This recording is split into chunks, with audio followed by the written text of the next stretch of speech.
আপনি চট করে বাংলাদেশে ঢুকে পড়বেন, আপনার ঢুকে পড়ে কষ্ট করতে হবে না। আপনাকে বাংলাদেশেরই জনগণ এই দেশে ফিরে নিয়ে এসে বিচারের মুখোমুখি করবে। আপনি কিসে ঢুকে পড়ার স্বপ্ন দেখেন? আপনার ঢুকে পড়ার জন্য কষ্ট করতে হবে না।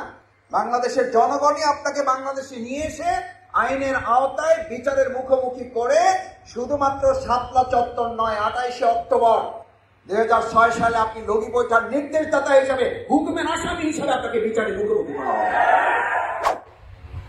আমাদের জাতীয় মসজিদ বাইতুল মোকাররম আজকেরই জুমাবারে সেই 15.5 বছরের আওয়ামী দোসরদের প্রেতাত্মারা আজকেও যে নতুন ঘটনা সংঘটিত করেছে, আমরা তার তীব্র নিন্দা এবং প্রতিবাদ জানাই। বাইতুল মোকাররমকে আজকেও রক্তাক্ত করা হয়েছে। বাইতুল মোকাররমে আজকেও সেখানকার জুতার বক্স, সেখানকার স্ট্যান্ড, এগুলো ভেঙে মুসল্লিদের দিকে ছুড়ে দিয়ে তাদেরকে হত্যার উদ্দেশ্যে একজন তথাকথিত ইমাম, সেই সময়ের দোসরদের, যিনি সম্পূর্ণভাবে তাদের নির্দেশনা পালন করে আওয়ামী দোসরদের চিন্তা এবং দৃষ্টিভঙ্গি লালন করেছেন, তিনি কিছু ভাড়াটিয়ার লোকদেরকে নিয়ে এসে সাধারণ মুসল্লিদের উপরে যে ন্যাক্কারজনক হামলা পরিচালনা করেছে, আমরা অন্তর্বর্তীকালীন এই সরকারের কাছে দাবি জানাই দ্রুত সময়ের মধ্যে ওই তথাকথিত ইমাম সহ তার সাথে দোসর যারা, তাদেরকে গ্রেপ্তারের আওতায় নিয়ে আসতে হবে। কারণ বিগত 15টা বছর আমাদের এই বাইতুল মোকাররমটাকে একটা ফিলিস্তিনের মতো করে রাখা হয়েছে। এখানে যেন জুমার নামাজ হতো না, এখানে যেন এক একদিন পবিত্র জুমার দিন একটা যুদ্ধ ঘোষণা করা হতো। আমরা সেই সময় সরকারের কাছে দাবি জানাতাম, যেটা কি আমাদের বাইতুল মোকাররম নাকি এটা গাজা নাকি এটা ফিলিস্তিন? আজকে নতুন করে যদি আবার সেই দর্শকরা ষড়যন্ত্র করে, তাহলে 5ই আগস্ট যেভাবে তাদের মোকাবেলা করে দেশ ছাড়া করা হয়েছে, বাইতুল মোকাররমের পবিত্রতা এবং ইজ্জত রক্ষায় আবার প্রয়োজনে সেভাবে মোকাবেলা করা হবে। আমি বলছিলাম নারায়ে তাকবীর আল্লাহু আকবার স্লোগান সেদিন আমাদের বলা হয়েছিল এটা জামাত ইসলামী ছাত্র শিবিরের স্লোগান, জঙ্গি স্লোগান। নারায়ে তাকবীর আল্লাহু আকবার জঙ্গি স্লোগান নয়, জামাত ইসলামী ছাত্র শিবিরের স্লোগান নয়, এটা দেশের মুসলিম এবং 18 কোটি মানুষের নিরাপত্তা এবং গ্যারান্টির স্লোগান।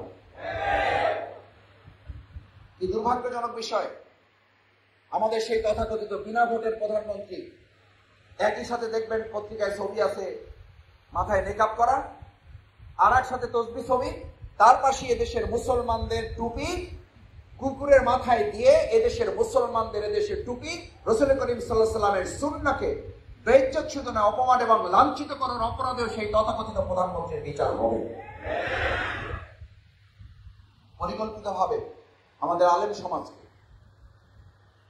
2013 সালের সেই শাপলা চত্বরে শুধু খুন করাই হয়নি, শুধু শহীদ করাই হয়নি, আপনাদের মনে করা হয়েছে সেই শহীদের রক্তের সাথে এমন বেঈমানি, বিশ্বাসঘাতক, এমন তামাশা মশকরা করা হয়েছে যে সেই আলেমদেরকে হত্যা করে তার মন্ত্রীরা বলেছে 5 মিনিটের মধ্যে আমরা তো সব শেষ করে দিয়েছি। তো তার মন্ত্রী যখন বলেছে 5 মিনিটে শেষ করে দিয়েছে, আর সেই তথাকথিত প্রধানমন্ত্রী সংসদে বক্তব্য দিয়েছেন যে আলেমরা রক্ত মেখে নাকি সেখানে শুয়েছিল। আপনি চট করে বাংলাদেশে ঢুকে পড়বেন, আপনার ঢুকে পড়ে কষ্ট করতে হবে না। আপনাকে বাংলাদেশেরই জনগণ এই দেশে ফিরে নিয়ে এসে বিচারের মুখোমুখি করবে। আপনি কিসে ঢুকে পড়ার স্বপ্ন দেখেন? আপনার ঢুকে পড়ার জন্য কষ্ট করতে হবে না। বাংলাদেশের জনগণই আপনাকে বাংলাদেশে নিয়ে এসে আইনের আওতায় বিচারের মুখোমুখি করে শুধুমাত্র শাপলা চত্বর নয়, 28শে অক্টোবর 2006 সালে আপনি লগি বৈঠার নির্দেশদাতা হিসাবে, হুকুমের আসামি হিসাবে আপনাকে বিচারের মুখোমুখি করা হবে। আপনি শুধু এখানেই শেষ করেছেন? আমরা কোন একটা অন্ধকার জগতে ছিলাম যে সরকারে আসার আগেই ঘোষণা করেছিল, মনে আছে আপনাদের 2006 সালের আগে? সেই সময় কি ঘোষণা ছিল? একটা লাশ পড়লে 10টা লাশ পড়ে। এই ঘোষণা যে মহিলা দিতে পারে, সে মহিলার কাছে তার দল শুধু না, দেশ শুধু না, কোন একজন মানুষও নিরাপদ থাকতে পারে না। আজকে এই যে একটু আগে আমাদের ইসলামী সঙ্গীত পরিবেশন হয়েছে, আসলে সে শুধুমাত্র জামাত ইসলামী, ইসলামী ছাত্র শিবির আর ব্যবসায়ী আর কতিপয় মানুষদেরকে জিম্মি করে নেয়, লাশ করে নেয়, গোটা বাংলাদেশকে একটা কবরস্থানে পরিণত করে দিয়েছিল, গোটা বাংলাদেশকে একটা জেলখানায় পরিণত করে দিয়েছিল, গোটা বাংলাদেশের মানুষকে জেলে আবদ্ধ করে, আমাদের মুখ বন্ধ করে, একটা আয়নাগর রচনা করে আমাদের সকলকে একটা শৃঙ্খলার মধ্যে তিনি এমন ভাবে আটকে দিয়েছিলেন, তিনি মনে করেছিলেন 41 সাল পর্যন্ত তিনি ক্ষমতায় স্থায়ী করবেন।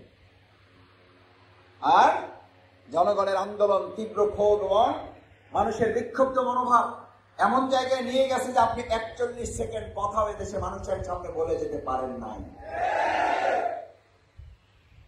সম্মানিত ভাই এবং বন্ধুগণ, আমাদের দেশের সেই সংকটকালীন মুহূর্তে আপনাদের মনে থাকার কথা, এই তথাকথিত প্রধানমন্ত্রী, বিনা ভোটের, রাতের ভোটের প্রধানমন্ত্রী, যখন আর কোনো দিক থেকে কুলিয়ে উঠতে পারছেন, আজকে সম্মানিত ব্যবসায়ী নেতৃবৃন্দ এখানে আছেন, আমার শ্রদ্ধেয় ব্যবসায়ী ভাইয়েরা এখানে আছেন, আমাদের এই বাংলা বাজার, আপনারা প্রত্যেকে এখানে সাক্ষী।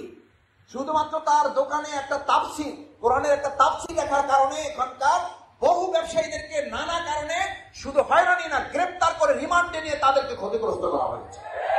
বাংলাদেশে বাংলা বাজারে আর এরকম কোন পরিস্থিতি তৈরি করতে দেওয়া হবে না। এখানে প্রত্যেক ব্যবসায়ী স্বাধীনভাবে তার তার পেশায় তার তার আদর্শ মতবাদ নিয়ে এখানে ব্যবসা করবে উন্মুক্ত ভাবে। কোন ধরনের সন্ত্রাস, নৈরাজ্য, দখলবাজি, চাঁদাবাজির পরিস্থিতি এখানে কাউকে তৈরি করতে দেওয়া হবে না।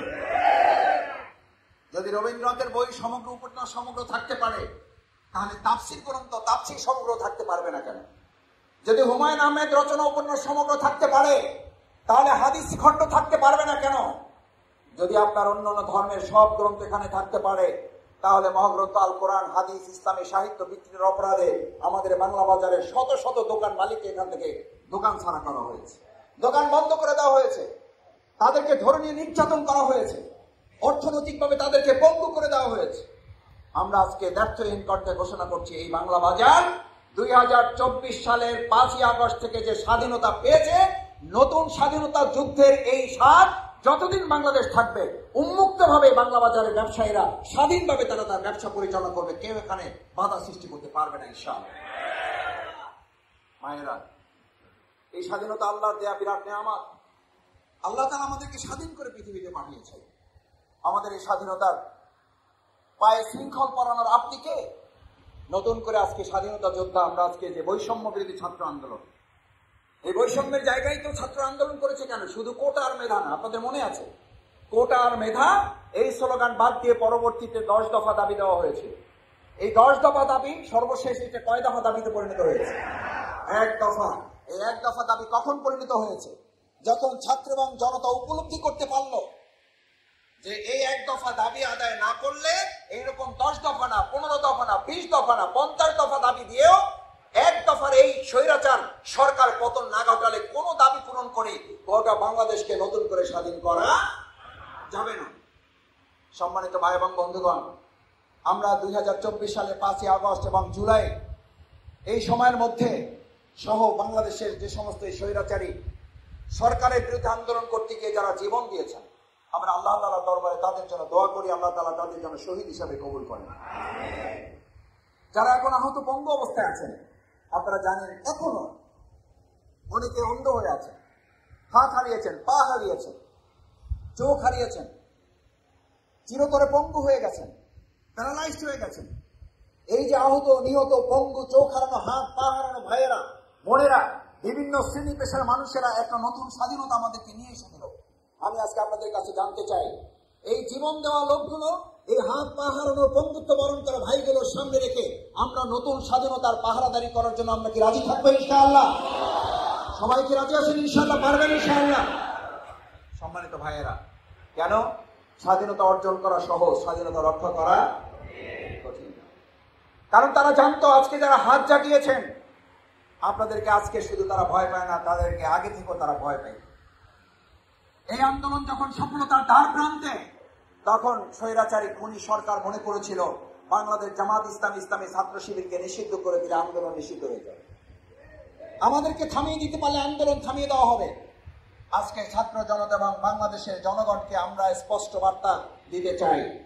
সেদিন নিশ্চয়ই আপনারা প্রমাণ করেছেন জামাত ইসলামী ছাত্র শিবিরকে নিষিদ্ধ করে, আমাদেরকে নিষেধাজ্ঞা দিয়ে, আমাদেরকে ব্যান করে বাংলাদেশের জনগণ থেকে বিচ্ছিন্ন করা যায় নাই, বরং আপনার এই নিষেধাজ্ঞা আন্দোলন সফল করার ক্ষেত্রে কয়েক গুণ সামনের দিকে এগিয়ে দিয়েছেন। আপনি আমাদেরকে নিষেধাজ্ঞা দিয়েছেন, আর জনগণ এবং ছাত্র জনতা আমাদেরকে বুকে টেনে নিয়ে আন্দোলনকে সফলতার দিকে নিয়ে গেছে। আপনি আমাদেরকে নিষেধাজ্ঞা দিয়ে 1 মাসে রাখতে পারলেন না। আপনি ক্ষমতায় না থেকে 15.5 মিনিট না, 15.5 সেকেন্ডও থাকতে পারলেন না। আর বাংলাদেশ জামাত ইসলামী, ইসলামী ছাত্র শিবিরের লোকেরা আপনার সমস্ত স্টিম রোলারকে উপেক্ষা করে বিরোধী দল হিসেবে আমরা 15.5 বছর আপনার নির্যাতন মোকাবেলা করে এই বাংলাদেশ অবস্থান করেছি, 1 সেকেন্ডের জন্য আমরা আপোষ করি নাই। আমাদের নেতৃবৃন্দ ফাঁসির মঞ্চে গিয়েছে, আমাদের বাড়ি ঘর বুলডোজার দিয়ে ভেঙে দেওয়া হয়েছে, এই বাংলাদেশের জনগণ নির্যাতিত নিপীড়িত হয়েছে, কিন্তু বাংলাদেশ জামাত ইসলামীর মতো এত অত্যাচার জুলুম আর কার উপরে করা হয় নাই। এরপরও জামাতের নেতৃবৃন্দ ফাঁসির মুখে হাসি মুখে মঞ্চ দিয়েছে, কিন্তু আমরা আত্মসমর্পণ করি নাই। কেন করি নাই? করি নাই এই জন্য যে বাংলাদেশ জামাত ইসলামী, ইসলামী ছাত্র শিবির 3টি পরীক্ষায় আমরা ইতিমধ্যে উত্তীর্ণ হয়েছে। আল্লাহ তাআলা আমাদেরকে তৌফিক দিয়েছে, আলহামদুলিল্লাহ। কয়টি পরীক্ষা? নাম্বার 1, আমরা সততার পরীক্ষায় উত্তীর্ণ হয়েছি। বাংলাদেশ জামাত ইসলামীকে কেউ কেউ মনে করতে আমরা শুধু মসজিদ চালাইতে পারি, আমরা শুধু ইমামতি করতে পারি, আমরা শুধু তারাবি পড়াইতে পারি, আমরা শুধু জানাজা পড়াইতে পারি, আমরা শুধু মিলাদ শরীফ পড়াইতে পারি। কিন্তু জামাত ইসলামী প্রমাণ করলো আমরা শুধু মেম্বার হইতে পারি না, চেয়ারম্যান হইতে পারি না, মেয়র হইতে পারি না, কমিশনার হইতে পারি না, আমরা সংসদ সদস্য হইতে পারি, আমরা মন্ত্রণালয় চালাইতে পারি, এবং এই দুর্নীতির মধ্যে নিমজ্জিত একটা সরকারে থেকেও 2 টাকার দুর্নীতি না করার চ্যালেঞ্জটি জামাত ইসলামী উত্তীর্ণ হওয়ার যোগ্যতা প্রমাণ করতে পেরেছে। আজকে ছাত্র জনতার স্লোগান ছিল উই ওয়ান্ট জাস্টিস। কি চায় তারা? ন্যায় বিচার। বাংলাদেশের মানুষ যদি আজকে আমরা জানতে চাই বাংলাদেশের জনগণের কাছে উই ওয়ান্ট জাস্টিস, এই স্লোগান কখন বাস্তবায়িত হওয়া সম্ভব? ইসলামী অনুশাসন ছাড়া উই ওয়ান্ট জাস্টিস বাস্তবায়ন হওয়া সম্ভব না। তার অর্থই হলো আমাদের সাধারণ ছাত্র জনতা উই ওয়ান্ট জাস্টিস মানে তারা ন্যায় বিচারের জন্য, ইসলামী অনুশাসনের একটা রাষ্ট্র প্রতিষ্ঠার জন্য, কল্যাণমূলক একটা রাষ্ট্র প্রতিষ্ঠার জন্য আমাদের ভাইয়েরা জীবন বাজি রেখেছে, আমাদের ভাইয়েরা হাত হারিয়েছেন, পা হারিয়েছেন।